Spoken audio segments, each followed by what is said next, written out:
Hey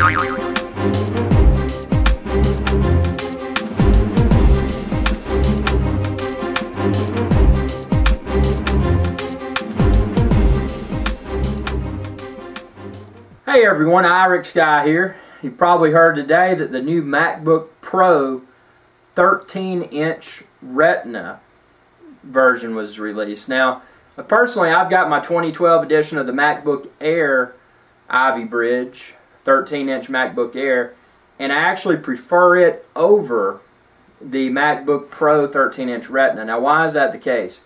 Well, although I do like the fact that Apple has released a 13-inch version of their MacBook Pro that has the Retina display, I'm not super impressed by the price.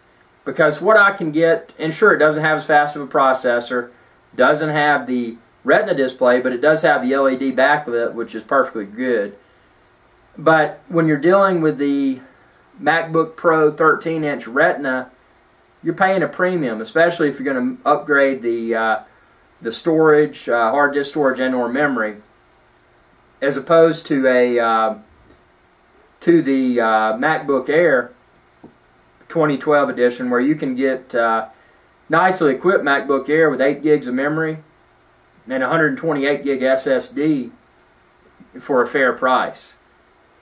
Now, if you're using one laptop only, you may be inclined to choose the MacBook Pro versus the MacBook Air. But in my scenario, I use my MacBook Air for portability, quick video edits, photo edits, etc., while in the field, and then I come back to my desktop iMac and do all of the hardcore editing and compressing with compressor and all of that. So MacBook Air has a win in my book, but for a desktop replacement, I would still go MacBook Pro, and I think for a MacBook Pro, the 13-inch is going to be about the best bang for your buck.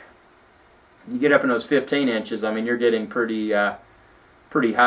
Now, keep in mind what you could do: get you a MacBook Air and also an iMac, and you're probably still coming in with that. You've got portability, and then with your desktop, you've got power, and you're probably combined coming in for a lesser price than a high-end 15-inch MacBook Pro Retina that's not as powerful as a desktop iMac. And that, not related to this video, but they also released the new 2012 iMacs, which I will be upgrading to when they come out at the end of the year. I'm going to keep this iMac as it's an i7 2009, late 2009 model. So I got this in January of 2010.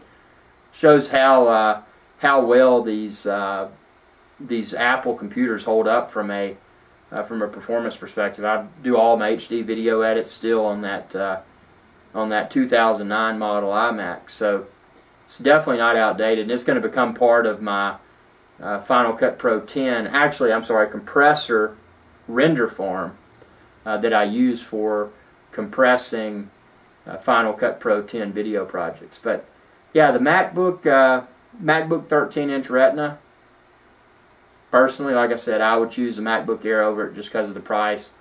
I'd rather have an Air and an iMac as opposed to one laptop. So, thanks for tuning in. Feel free to share this video with others. And again, subscribe. It's youtube.com/IrixGuy. Y'all have a good day.